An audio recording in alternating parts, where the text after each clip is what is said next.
وَالَّذِينَ هُمْ لِفُرُوجِهِمْ حَافِظُونَ إِلَّا عَلَى أَزْوَاجِهِمْ أَوْ مَا مَلَكَتْ أَيْمَانُهُمْ فَإِنَّهُمْ غَيْرُ مَلُومِينَ فَمَنِ ابْتَغَى وَرَاءَ ذَلِكَ فَأُولَٰئِكَ هُمُ الْعَادُونَ. 3 ayat about the same subject. You know what the subject is? Shamelessness. People who guard their privates. We live in the ultimately shameless world today. The world in which streaming videos off of any website are available on your mobile device. The age in which the pornography industry is a multi-trillion-dollar industry. The point of which, the agenda of which is to make sure every one of you is a consumer of filth in one way or another. That every man, woman and child is exposed to this stuff, and they're hoping you are, so you become addicted to it, so you become yet another consumer. This is the gift of pornography to society. It's creating people, turning people into animals and perverts. And some of you unfortunately have that addiction. And you're watching this stuff online. And you're watching it and saving it on your apps and your mobile devices. And you don't feel bad about it anymore. You've justified it to yourself. And you feel bad about it once in a while, but you go back to it. And as a result, you think, oh, well, at least I'm not hurting anybody. At least I'm not doing it to anybody else. I'm just watching this stuff. It's okay. But you know what's happening to you? Inside, your soul is being just gutted. You have no soul left inside of you. So your prayers are empty and you can't even shed a tear in your salat because your heart is so devoid of the fear of Allah because of the filth you've been watching all this time. It's turned you from a human being into an animal. So you can't even look. A woman passes by and you see a piece of flesh walking by. You don't see a human being walking by that deserves respect. You check everybody out and everything out. You're constantly gawking and staring. You have a hard time putting your eyes down. When you're on the subway, when you're on campus, when you're at work, you're walking down the street, you just can't help it. You see a billboard, you take a second look, you see a third look. You don't miss any opportunity to just violate your soul with your eyes. Addicted completely. And then you say, brother, how do I get khushu' and salat? What world are you living in? What world are you living in?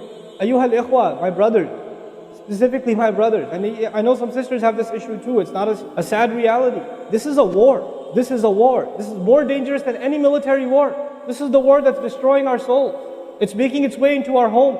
It's making its way, if I want to protect my children from this stuff as much as possible. But when my child goes to school, and it doesn't matter if it's Islamic school, there's a very high statistical likelihood that someone, a friend, with their iPod, with their mobile device, will say, hey, look at this. It's a very realistic, thing nowadays. It's not far-fetched. And so I have to prepare my children for the filthy world that they're going to be brought up in. And there's no escape from this stuff anymore. There isn't. It's everywhere. It is everywhere. You have Islamic lectures followed up by, those YouTube puts those follow-up clips, and something will be filthy. Something will have to be filthy. And I don't think that's by accident. I'm not much of a conspiracy theorist, but I don't think that stuff is an accident. And what happens to you guys is you watch a video, you see something filthy, you click it, you click something else, and you end up watching disgusting things. That's what happens to you. وَالَّذِينَ هُمْ لِفُرُوجِهِمْ حَافِظُونَ. Especially when it comes to their privates, they guard them. They guard their shame.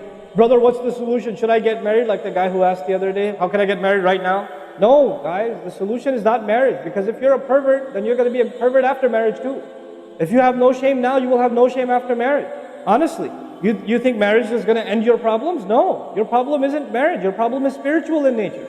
Your problem is psychological in nature. You need help. You need to stop this. You need to stop hurting yourself like this. You will have nothing, there will be nothing left inside you. I just had an email from a teenager who's addicted to pornography, an anonymous email, 14, 15-year-old teenager. Says, I want to kill myself. I can't stop. I've been watching it since I was 11. My parents don't know. I read this stuff and I cry because he's not one. There's millions of Muslim kids like this. Millions of them. We have to help these people. We have to do whatever we can. And we don't have the trillions of dollars of advertising to counter that. We don't. And it's not realistic for me to say Facebook, YouTube, Twitter, internet, it's all haram. It's not realistic because it's a reality. It's as common as oxygen now. The only thing we can do is have a mature conversation about this and teach our youth to deal with this and navigate this and not fall into it. The elders that are here, stop watching Indian movies, man. Why are you sitting in a lecture talking about salat and the importance of salat and you don't guard your shame? Mother and daughter and husband and wife and sister sitting together watching whatever? God, come on, stop. وَالَّذِينَ هُمْ لِفُرُوجِهِمْ حَافِظُونَ. They guard their privates. But guarding your privates doesn't mean you don't commit zina. It means everything that leads to the temptation. Everything that leads to it. They watch it, they guard it. They know it's under attack. They know that their shame is under attack. They realize that their weakness is their urges. Those urges that Allah put inside of us, that are so strong. Allah put them there for a reason. He did. And every one of you have them. You don't have to, I don't have to have a dalil for you to have them. I know, the guys that are here. You all suffer that challenge every single day of your life. And you have to really go out of your way to guard yourself. This passage is not about high goals. This is about the bare minimum. I told you that, right? This is the bare minimum, folks. The bare minimum is we guard ourselves from shamelessness. We wage a war within ourselves against that tendency. And I know some of you have tried to quit before and you go back. And you've tried to quit before and you go back again. And you go back again. And you keep falling into that trap. I know some of you have done that, and you're struggling with it. But don't give up on yourself. Don't give up on yourself. And whatever it takes, just don't be alone. Don't be by yourself. Be with good friends. Be outside. Study somewhere else. Go to the library and study. Go somewhere where other people are around. Because when you're by yourself, shaitan gets you. And if the fear of Allah isn't enough for you, at least the fear of other people will work for you. At least something's better than nothing. For those, I've said this in other talks before, for the parents here, if you have a computer in the house, please don't make it a laptop. Have a desktop in the house with a really big monitor. Get the biggest monitor you can find. Honest to God. And make sure your computer is in the kitchen or in the dining room. Don't put it in the living room. Don't put it in the kids' room. Don't put it in your bedroom. Put it in the dining room, facing the public. You want to do homework, do it over there. Though you can't move the monitor this way or that way. It's facing everybody. That's how you should have it. We have to take these precautions. Don't give your 11-year-old a smartphone.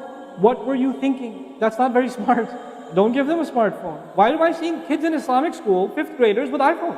With 4G, you know how dangerous that stuff is? وَالَّذِينَ هُمْ لِفُرُوجِهِمْ حَافِظُونَ إِلَّا عَلَىٰ أَزْوَاجِهِمْ, except upon their spouses, أَوْ مَا مَلَكَتْ أَيْمَانُهُمْ فَإِنَّهُمْ غَيْرُ مَلُومِينَ, or what their right hands possess, then they're not to be blamed. Allah says we have these urges and we can execute those urges, we can release those urges, but to the halal spouse, to the spouse, our spouses. But outside of that, we can't. And by the way, when people get addicted to this sort of thing, and they get accustomed to it, or they get over and overly exposed to it, they have miserable marriages. And marriages start falling apart. They have this virtual idea of what pleasure means, and they don't find pleasure in their spouse anymore. And there's great fitna that comes into the family. It destroys homes, Muslim homes. That's what's happening in our world today. فَمَنِ ابْتَغَى وَرَاءَ ذَلِكَ فَأُولَٰئِكَ هُمُ الْعَادُونَ. The people who pursue anything beyond that, then they are the ones engaged in aggression. This is an act of aggression. Al-adawa in Arabic means animosity. Allah says whoever pursues their urges to be fulfilled outside of the halal, outside of the marriage, whoever pursues that, then they are engaged in an act of aggression. The question is, aggression against who? Because when you say enemy, then you have to say enemy of who? If they've become an enemy, who have you become an enemy to? Allah didn't mention a maf'ul bihi, no jar majroor, nothing related to it. You know what that means? They are an enemy to themselves, their family. They become an enemy even to Allah's teaching. These are the kinds of people. The most important asset you and I have is our hearts. And this shamelessness destroys the heart. It destroys it. The most precious thing you and I have to preserve is our iman. And these filthy images are destroying your iman. They're tearing your iman apart. Don't let it happen to you. Do not let it happen to you. And I can only talk about this. I can't stop you from doing anything. And nobody else can. You will have to police yourself. You will have to control yourself. You'll have to make the decision, is my iman important enough? Is my salat important enough?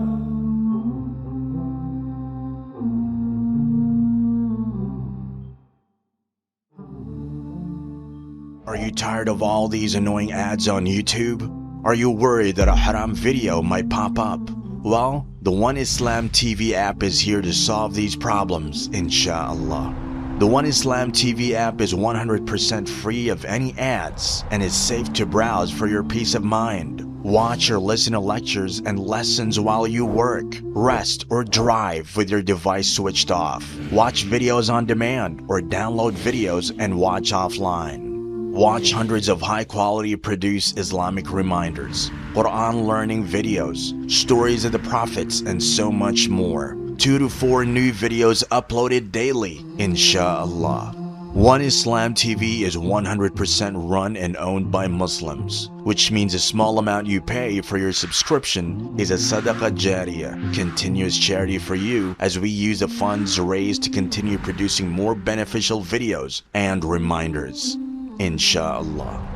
The One Islam TV app is now available on Apple devices, Apple TV, Android devices, Android TV, Amazon Fire TV, and Roku, so you can watch on most devices and smart TVs. Download now for a free 7-day trial. May Allah reward you for supporting our work.